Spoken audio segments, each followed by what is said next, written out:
name's Mike. I founder of Dapper Moose Consulting, and I'm a project management tailor. So I work with agencies and other companies to find project management solutions that fit them. So you don't have to give up what makes your agency unique just to have great project management practices. So that's what I do. Love working with agencies, geek out about project management all the time. Midwestern boy at heart, so if you also want to talk about a terror that are goats, let me know. It's always a fun combo. So really today I just kind of want to talk about some kind of people-centered delivery, especially if you're looking to either move up market, if you're looking to move to more enterprise. There are changes that you need to look kind of for in your agency to make sure that you're prepped tactically to get the most out of those relationships. And so we've talked a lot about strategy, and also one of the unique things about going later in the day is you're going to hear me talking about a lot of stuff that's already come up, whether it be on the panels, whether it be from Tiara's talk, whether it's been from just kind of anyone else. So you're going to see these themes coming again and again, but how to address some of these things tactically. So my first suggestion, especially if you want to move into enterprise, if you're moving to B2B, is don't ignore platform training, business training, especially for the people who are delivering what you've now sold. So if you're moving into, say, a B2B company for the first time, you as a salesperson, you as an account manager may understand those principles, and you've sold that you're an expert in these things within your agency, but then you're handing that off to a project manager and a delivery team.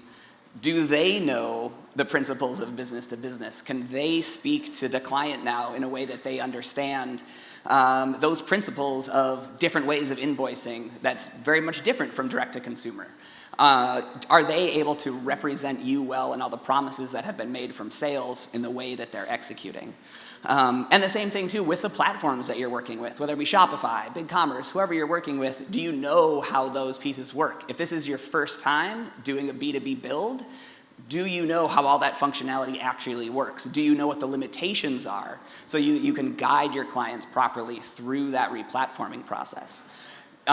When you're talking with your clients and there are certain questions that you can ask or ways that you may have to backtrack that all of a sudden is going to make it very clear that you haven't done this before. And that's what you really do want to avoid when you're talking to your clients. When your team is talking to their clients is you've sold yourselves as the expert. You have to make sure your team can deliver as the experts as well. So don't ignore that platform training. And the thing to remember is too, as you're doing this, training is going to come at the expense of your billables. You can't add it on top of all the billable work that your team has been doing. So making sure that you can afford to invest some of that billable time instead into training is really going to make those projects work and projects sing. If you can't take any time away from your billables to invest further into training, moving up market might not be the right time yet. So it's something to think about as you're looking to move to those different clients. Devoting more time to the big picture, right? Understanding how your clients operate. We've talked about this some touch already. As you're looking in those enterprise clients, they are far more complex. They have a lot more workings that you as the agency aren't going to necessarily directly touch, but you're going to have a massive impact on. So understanding, having your project team really get in there and understand how that team works. The folks that they're reporting to that are their main POCs, who are they reporting to? How many other teams do they have to touch? Understanding if all decisions are going to be made by committee, so you know how long processes are going to take or how long they're going to take to get back to you for review. If you know that every design you submit, normally to a D2C agency, you're submitting it to one person, they're saying, yep, nope, they're getting back to you within a week. When you're going enterprise, you may be delivering it to 6 people, 8 people, and it's got to go through levels, and you know anytime you deliver something, it's going to take 2 weeks to get something back. So you can work through your agency cycles properly to get all of those scheduled and those projects scheduled in the right way. Also, identifying where surprises occur in your projects. Taking time, if you're not doing project retros, I highly recommend you start doing them. Because those are the components that are going to have your team members getting together and identifying where you're consistently making the same mistake over and over and over again, and you don't need to be making those. If you're not having those project retros, you're not going to be identifying those things that are kind of happening again and again. You're not going to be having your team, like your sales team and your delivery team, identifying those same things together. If the same thing is coming out of sales and it's the same problem over and over again, you want your delivery and sales team to be talking together. Or if your delivery team is always messing up on the wrong thing that sales is setting an expectation of, making sure those folks are all talking and all regrouping after each project, that's the thing that's going to allow you to really move forward and not make those same mistakes again and again, and allow you to grow and take on some larger clients. Building trust and respect between the sales and delivery team is huge. Some folks have already talked about this, but ensuring that during that sales cycle, you've got sales team members who are going to delivery folks, especially if something is new. Can we do this work? How long might this work take? Is this going to take other training? Sometimes it can have the tendency to slow down the sales cycle just a little bit, but it's going to result in much better delivery through those. But I'd also say the opposite is true. Way more training can be given to delivery team members, your project managers, your engineers, in terms of what limitations salespeople are under. Hey, this is the marketplace right now. We have to fit these certain timelines. These are the constraints. And if you can bring in your delivery team members, if you can bring in your engineers and your project managers so they understand why something is sold some way, what kind of budget constraints your salespeople are dealing with to actually land those deals, they're going to work better with that team and are saying, okay, cool, we can cut a little bit here, or here's where we could save a little bit more. But one of the things with agencies is there's a lot, especially as a delivery person, I've been guilty of this myself, always blaming sales. Why isn't sales doing this? Why isn't sales doing this kind of thing? But that's because most delivery people just don't understand the limitations in sales that are under. So bring them in. Bring those team members in and talking together, and you're going to get just a much more robust team that works together, gets stuff done. And I think the other thing is as soon as you start talking with sales within your delivery team, you'll be interested to find how many people on your delivery side are actually interested in sales. We've uncovered engineers who actually want to get into sales. So now that's how we've identified our sales engineers. They're folks who actually want to do these things. We kind of think of them almost as two separate groups, who want nothing to do with each other. But that's not true. You can find overlapping wants and identities and how to kind of bring people together just by doing some cross-training and some cross-teaching. Mentioned this a little bit before too, but your client now has bosses.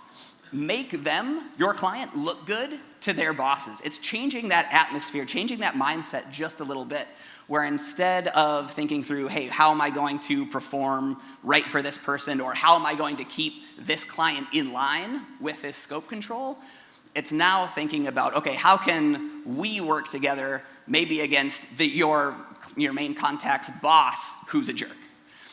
What kind of constraints are they under, and how can we make sure they look good? That's going to keep that relationship going. They're going to go to bat for you. When issues do come up, agency work is human-centric. Mistakes will happen. Problems will happen. Misunderstandings will happen. Forging kind of an alliance with your point of contact within that agency is a way to keep working through those mistakes. You're showing that you have their back and can work in a way that they need to show their boss's success, and then they're going to do the same. When that inevitable fuck-up happens, and it will, again, we're all people, they're going to have your back and work through that problem with you, rather than kind of instantly turning on you and making that issue more difficult. Quality control. So this is a big one, I think, for anyone who's been in project management out there, or probably for your agency leaders. Quality control, QA, it's the thing that always happens last, and it's the thing that always gets cut because you've run out of budget. You've run out of time, you've run out of budget, you need to deliver right away. But when you get into those enterprise clients, those expectations are so much higher than when they were. If you're working directly with a D2C merchant, they're likely figuring out as they go as well. They remember their mistakes.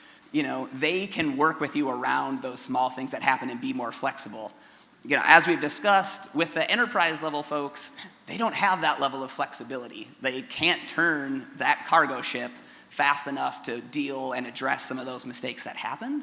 So ensuring that you've got a proper level of quality control within your agency, you know what you're doing, all your deliverables are being vetted, and you're not putting quality control on the back burner or leaving it to be the last thing, is vitally important to making sure that you're successfully working through and working with those enterprise level clients. Updating support hours. I think this is one that a lot of people forget.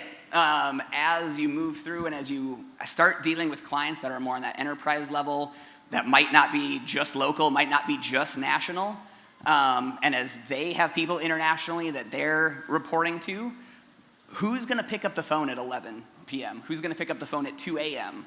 when those issues do occur? If your agency is not in a position to sort of offer as much support as a lot of these enterprise agencies need, again, that might be another sign that maybe now is not the right time. But if you do think it is the right time to go after some of these enterprise clients, making sure you're willing to be flexible, but then also setting that up with your team. No one who signed on with you 2 years ago, they're working at an agency, they love the flexible hours, everyone who's created an agency has done it because they wanted to create a place where they wanted to work as well, and they want people to want to work there. And by changing who you're going after, now all of a sudden you're saying, hey, work might not be as flexible as it used to be, or we do need to have someone on call on a Friday night in case something comes in. How are you going to address that? How are you going to bring your team members on board with that? But so making sure that you can expand beyond sort of the 9 to 5 is vitally important as you move up market and more enterprise.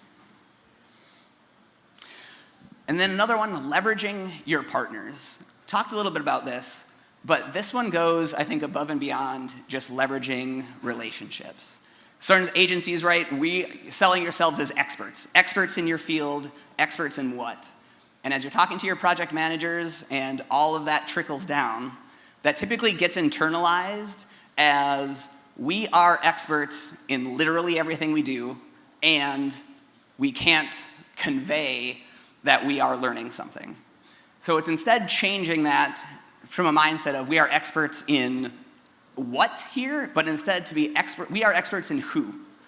So we need an email solution. I know who to talk to about that. We need an after purchase solution. I know who to talk to about that.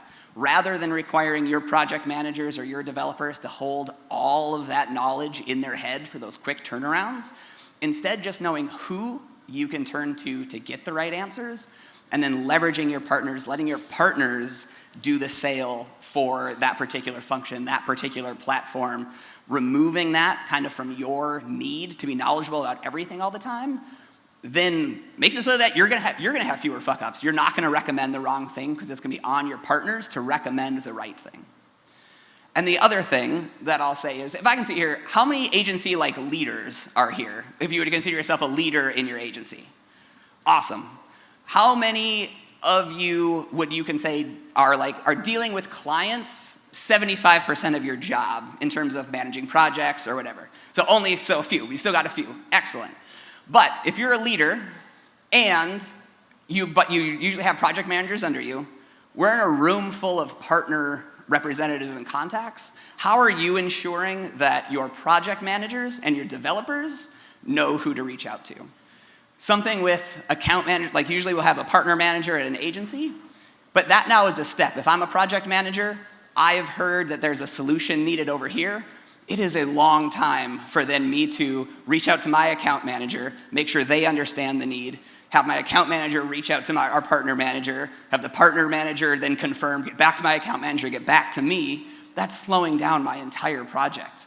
But if I have a relationship directly with that partner manager, that speeds the whole system up. I can give them exactly the information that they need. I can tell them exactly what they know to make the sale, make the connection. I keep my project rolling and have gotten that off my plate.